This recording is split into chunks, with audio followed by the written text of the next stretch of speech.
Hi నమస్తే, welcome to Myra media. నేను మీ కేవీఆర్.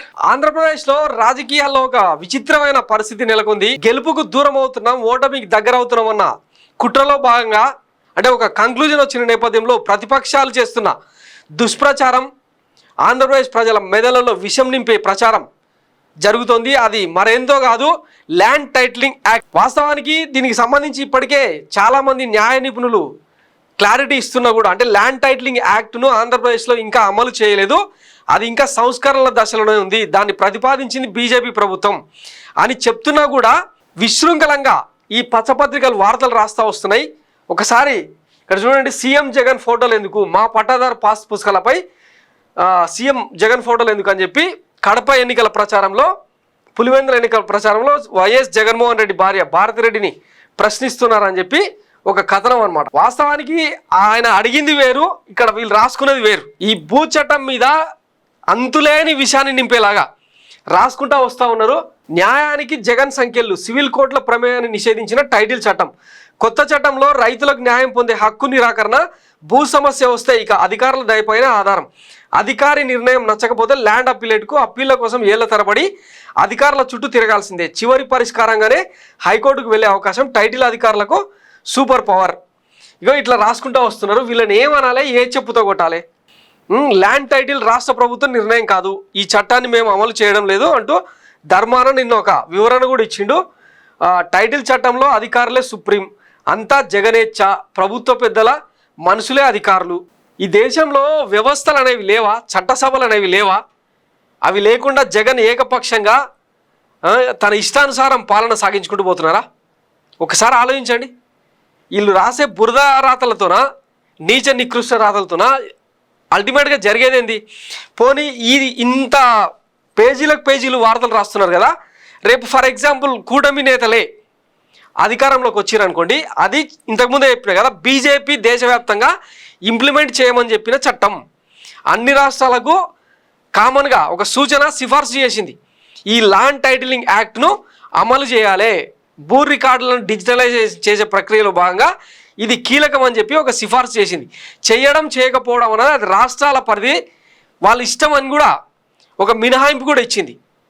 మరి రేపు కూటమి నేతలు కనుక అధికారంలోకి వచ్చి ఇదే చంద్రబాబు ముఖ్యమంత్రి అయితే ఈ ల్యాండ్ టైటిలింగ్ యాక్ట్కి సంబంధించి అమలు చేయమని చెప్పే దమ్ము ధైర్యం వీళ్ళకుందా? దీన్ని ఎందుకు, ఈ వివరణ ఎందుకు రాయరు? ఇక పోతే నిపుణులేమో, ఇక భూమి సునీల్ రెడ్డి, ఈయన అంటే వరంగల్ జిల్లాకు చెందిన వ్యక్తి. 2004లో మన్మోహన్ సింగ్ కూడా, ఇది ఇప్పుడు నుంచి జరుగుతున్న వ్యవహారం కాదు, 1989లోనే అప్పుడప్పుడే కంప్యూటర్ వ్యవస్థ అందుబాటులోకి వస్తున్న నేపథ్యంలో భూ రికార్డులకు సంబంధించి డిజిటలైజేషన్ జరగాలి అని చెప్పి ఒకటి ఫిజికల్ కాపీ, అంటే ఇప్పుడు ఆర్ఓఆర్ పహాని ఏవో దిక్కుమాలవన్నీ ఉంటాయి కదా, పేపర్లు తెచ్చుకోవడానికి జనం ఇబ్బంది పడుతున్న నేపథ్యంలో అన్నింటినీ కలిపి ఒక పాస్ పుస్తకంలో ప్రింట్ చేసి ఇవ్వడం, దాన్ని గూగుల్లో, అంటే మీరు జస్ట్ ఒక వెబ్సైట్ పెడతారు, ఒక యాప్ క్రియేట్ చేస్తారు, అందులోకి వెళ్ళి మీ భూమి మీకు ఉందా లేదా, మీ హద్దులు మీకు ఉన్నాయా లేదా, ఇట్లాంటి ప్రక్రియతో ల్యాండ్ ఈ భూ రికార్డులన్నింటినీ కూడా డిజిటలైజేషన్ చేసే ప్రక్రియను కేంద్ర ప్రభుత్వం చేపట్టింది.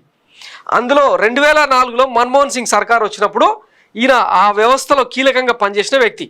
ఇట్లాంటి భూమి సునీల్ చెప్తున్నవి కూడా ఇప్పుడు ఈ పచ్చమందకు చెందిన న్యాయ నిపుణులు ఎవరైతే ఉన్నారో, ఎందుకంటే కోర్టులలో చంద్రబాబు నాటిన విషపు మొక్కలు వీళ్ళంతా, వాళ్ళు తప్పుడు ప్రచారం చేస్తూ వస్తున్నారు. ఒకసారి వీళ్ళు ఏం మాట్లాడినరో డీటెయిల్గా చూద్దాం. ల్యాండ్ టైటిలింగ్ చట్టంపై అన్ని అపోహలే, రెవెన్యూ న్యాయపరమైన అంశాలు తెలియని వాళ్ళు మాట్లాడుతున్నారు, భూములు లాక్కుంటారన్నది శుద్ధ అబద్ధం, అందరితో సంప్రదించాకే చట్టం అమలు చేస్తాం, టైటిలింగ్ యాక్ట్, రీసర్వే, ఈ స్టాంపింగ్ అద్భుతమైన సంస్కరణలు, స్టాంపు పేపర్ల కంటే ఎక్కువ భద్రతా ఫీచర్లతో ఈ stamping, Indian intellectual forum round table సమావేశంలో వక్తలు. అమల్లో లేని ల్యాండ్ టైటిలింగ్ యాక్ట్పై టీడీపీ దుష్ప్రచారం చేస్తుంది, ఐవీఆర్ఎస్ కాల్స్తో ఓటర్లను తప్పుదారి పట్టిస్తుంది, చంద్రబాబు పవన్ కోడ్కు విరుద్ధంగా వ్యవహరిస్తున్నారు, ఎన్నికల సంఘానికి వైఎస్ఆర్సీపీ ఫిర్యాదు కూడా చేసింది. నిన్నటికి నిన్న ధర్మాన ప్రసాదరావు దీని మీద క్లారిటీ కూడా ఇచ్చిండ్రు. ఈ రాష్ట్ర ప్రభుత్వం టైటిలింగ్ యాక్ట్ ని అమలు చేయదు, దేశంలో కన్సెస్ వచ్చినప్పుడే దేశంతో సహా మేము చేయాలా లేదన్నది ఆలోచన చేస్తాం.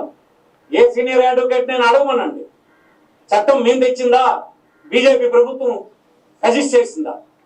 చట్టం మేము అమలు చేస్తున్నామా ఈ రాష్ట్రంలో లేదని మీకు 10 సార్లు చెప్పలేదా? కోర్టులో కావాలంటే కోర్టులో కూడా ప్రభుత్వం తరఫున మా న్యాయవాదులు వివరించలేదా? దేశం అంతా కాన్సెస్ వచ్చిన తర్వాతే చేస్తామన్న మాట చెప్పలేదా? బ్రిటిషర్స్ సర్వే చేసినప్పుడు చుక్కల భూములను నిలిచిపెట్టినటువంటి అయోమయంగా ఉన్నటువంటి 3 లక్షల ఎకరాల భూమి చట్టాన్ని సవరణ చేసి డాటెడ్ ల్యాండ్స్ అన్నిను ఆ సాగులో ఉన్నటువంటి రైతులకు ఇచ్చేటువంటి చట్టాన్ని తెచ్చి ఇచ్చే కార్యక్రమం ఈ 5 సంవత్సరాల్లో జరిపించినటువంటి జగన్మోహన్ రెడ్డి నీ భూములు తీసుకున్నట్లా కనిపిస్తున్నాడా? అబద్ధాల కోర్లు. మీరు ఎంత అన్యాయంగా మాట్లాడుతున్నారో, ఎంత తెలివి తక్కువ మాట్లాడుతున్నారో నవ్వుకుంటున్నారు మీ తాలూ చర్యలకి.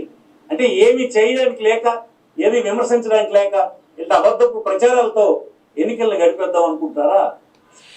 అదే సినిమాలో ఉంటుంది కదా, బురద చల్లడం మన పని, కడుక్కోవడం వాడి పని. ఇప్పుడు ల్యాండ్ టైటిలింగ్ యాక్ట్ మీద కూడా ఇట్లాంటి ప్రయత్నమే జరుగుతుందన్నమాట.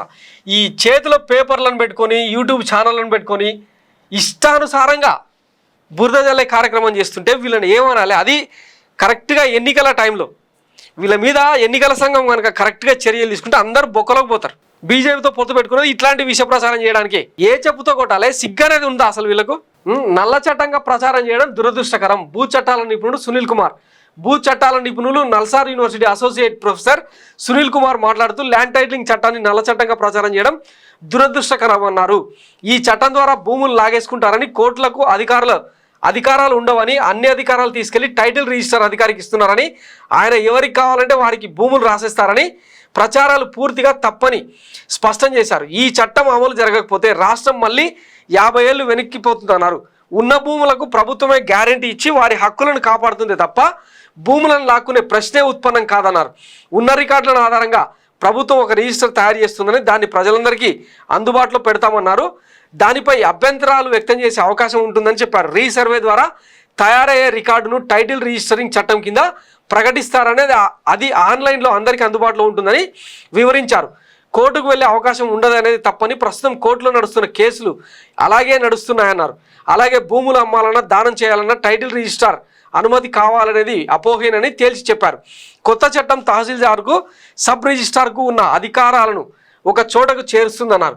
ఒకసారి రిజిస్ట్రేషన్ చేసుకుంటే ఆటోమేటిక్గా రిజిస్ట్రేషన్ జరిగి రికార్డులోని మార్పు కూడా జరిగిపోతుందన్నారు. భూముల రీసర్వే పూర్తయితే భూములకు సంబంధించి 80 రకాల సమస్యల్లో చాలా వరకు తగ్గుతాయన్నారు. YSRCP legal cell convener Manohar Reddy, నవరత్నాల సలహాదారు శాంబుల్ పాల్గొన్నారు.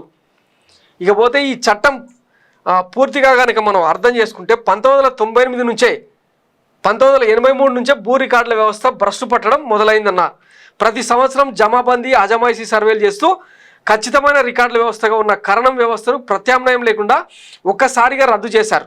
దీంతో 10 ఏళ్ల పాటు క్షేత్రస్థాయిలో రెవెన్యూ రికార్డులు తయారు చేసేవారు లేకుండా పోయారు. దీనివల్లే వివాదాలు పెరిగిపోయాయి, నకిలీలు, రాజకీయ జోక్యం పెరిగిపోయింది. ఈ వ్యవస్థను ప్రక్షాళన చేసి మంచి వ్యవస్థను తీసుకొస్తుంటే దానిపై వ్యతిరేక ప్రచారం చేస్తున్నారు. 12కు పైగా రాష్ట్రాల్లో ఈ స్టాంపింగ్ వ్యవస్థ, తెలుగు స్టాంపుల కుంభకోణం తర్వాత కేంద్ర ప్రభుత్వం స్టాక్ హోల్డింగ్ కార్పొరేషన్ ఏర్పాటు చేసిందని అజయ్ కల్లం గుర్తు చేశారు. ఇప్పుడున్న స్టాంపు పేపర్ల కంటే ఎక్కువ భద్రతా ఫీచర్లతో ఆ సంస్థ ఈ స్టాంపింగ్ వ్యవస్థను తెచ్చిందన్నారు. మహారాష్ట్రలో 2015లో ఈ విధానాన్ని తొలిసారిగా అమలు చేశారని, అది విజయవంతం అయ్యాక ఇప్పుడు 12కు పైగా రాష్ట్రాల్లో అమలు చేస్తున్నాయని తెలిపారు. 2016లో మన రాష్ట్రంలోనూ తాను రెవెన్యూ కార్యదర్శిగా ఉన్నప్పుడు ఆ కార్పొరేషన్ ఆహ్వానించి పైలట్ ప్రాజెక్ట్ చేయమన్నారని గుర్తు చేశారు. ఆ తర్వాత ఇప్పుడు ప్రభుత్వం మళ్ళీ సాఫ్ట్వేర్ను అభివృద్ధి చేసి ఈ స్టాంపింగ్ వ్యవస్థను తీసుకొచ్చిందన్నారు. దాని ట్రయల్స్ కోసం 16 సబ్ రిజిస్ట్రార్ కార్యాలయాల్లో 135 డాక్యుమెంట్లు చేయాలని రిజిస్ట్రేషన్ల శాఖ మెమో ఇస్తే దానికి ల్యాండ్ టైటిలింగ్ చట్టానికి లింక్ పెట్టి తప్పుడు ప్రచారం చేస్తున్నారని మండిపడ్డారు. ఈ స్టాంపులు జిరాక్స్ పేపర్లు కావన్నారు. అందులో నాన్ జ్యుడిషియల్ స్టాంప్ పేపర్ల కంటే ఎక్కువ భద్రతా ఫీచర్లు ఉంటాయని తెలిపారు. సో 2015లోనే ఈ విధానాన్ని తొలిసారిగా అమలు చేశారని, అది విజయవంతమయ్యాక ఇప్పుడు 12కు పైగా రాష్ట్రాలు అమలు చేస్తున్నాయి. ఒక్క ఆంధ్రప్రదేశ్లోనే కాదు ఈ డిజిటలైజేషన్ ప్రక్రియ అనేది, అంటే ప్రజలకు ప్రభుత్వమే జవాబుదారీగా ఉండేందుకు. ఇప్పుడు తెలంగాణలో ధరణిని అమలు చేస్తున్నారు. సరే, అదే దానిలో కొంత వివాదాలు ఉన్నా కూడా చాలా వరకు సెక్యూర్ అయిపోయినాయి భూములు. ఒక పాస్ పుస్తకం ఉంటుంది అంతే, ఇంకా ఆర్ఓఆర్లు, పానీలు, నకల్సు ఇవేవి ఉండవు.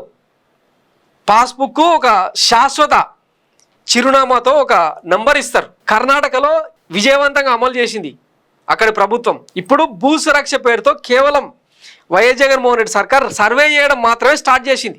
అప్పుడే వీళ్ళు భుజాలు తడుపుకోవడం ఏంది? ఇకపోతే 2016లో మన రాష్ట్రంలోనూ తాను రెవెన్యూ కార్యదర్శిగా ఉన్నప్పుడు ఆ కార్పొరేషన్ ఆహ్వానించి పైలట్ ప్రాజెక్టు చేయమన్నారని గుర్తు చేశారు. 2016లో ఉన్న ప్రభుత్వం ఎవరిది? చంద్రబాబుదే కదా. మరి అప్పుడే దీన్ని పైలట్ ప్రాజెక్టుగా చేయమని ఇదే అజయ్ కల్లంను చంద్రబాబు ప్రభుత్వం ఆదేశించింది. ఆయన చేస్తున్న సంసారం ఇప్పుడు జగన్మోహన్ రెడ్డి చేస్తున్న వ్యభిచారమా? ఇట్లా ఉంటుంది వీళ్ళ దుష్ప్రచారం. అందుకే ఈ వారం 10 రోజులు ఈ పచ్చపత్రికలను చదవకుండా వీటి జోలికి పోకుండా ఉంటే మన మెదళ్ళు కలుషితం కాకుండా ఉంటాయి. ఇంకొకటి, ఊళ్ళల్లో ఎవరైనా ఒక సామాన్య రైతు దగ్గరికి వెళ్ళి నీ పొలం గుంజుకుంటున్నారంటే గెట్టు దగ్గర వచ్చి నిలబడతాయి. ఎవడరా నాకు పొలం గుంజుకునేదని? దమ్ముంటే టచ్ చేసి చూడండి. భూమి అనేది ఒక సెంటిమెంట్. అట్లాంటి దాని మీద వీళ్ళు పేలాలు ఎరుకునే ప్రయత్నం చేస్తున్నారు. అసలు భూదోపిడి భూ కబ్జాలకు నాంది పలికిందే చంద్రబాబు నాయుడు కదా. ఇక్కడ హైదరాబాద్లో హైటెక్ సిటీ పేరుతో, ఇప్పుడు అమరావతిలో ఇంకొక పేరుతో వేలకు వేల ఎకరాలను కబ్జా పెట్టింది టీడీపీ పచ్చ మీడియా, పచ్చమంద. ఈరోజు ఈ కమ్మ సామాజిక వర్గం ఇన్ని వేల కోట్ల సంపాదన ఎట్లా పోగేసుకుంది? ఈ భూ వ్యవస్థలో ఉండే లూప్ హోల్స్ని అడ్డం పెట్టుకునే కదా. దీన్ని సెటరైట్ చేసి జనాలకు సెక్యూర్గా ఒక ఫిజికల్ కాపీ, తర్వాత ఆన్లైన్లో కూడా ఒక సెక్యూర్ వ్యవస్థను ఏర్పాటు చేద్దామంటే ఇట్లా ఏడుపులు పెడబొబ్బలు. కొంచెమన్నా సిగ్గుండాలి కదా. ఒక మంచి ప్రయత్నం, ఒక సంస్కరణ తీసుకొస్తున్నప్పుడు దానికి అడ్డు సహాయం చేయకపోయినా సరే, దాన్ని ప్రశంసించకపోయినా సరే, కానీ అడ్డుకోవద్దు కదా. ప్రధాన ప్రతిపక్షంగా ఉండి చేయాల్సిన పని ఇది కాదు. నీకు ఏదైనా అనుమానాలు ఉంటే అసెంబ్లీ ఉంది, ఎన్నుకున్న వ్యవస్థ ఉంది, శాసన వ్యవస్థ ఉంది, అఖిల పక్షాలు ఉంటాయి, అందరు కలిసి ప్రభుత్వాన్ని ఆబ్జెక్షన్ చేయొచ్చు. ఇట్లా కాదు, ఇట్లా చేయాలని కూడా చెప్పే అధికారం మీకు ఉంది కదా. ఈ పనులేవి చేయకుండా రోడ్ల మీదకి వచ్చి సభల్లో ఇష్టానుసారం మాట్లాడేస్తుంటారు.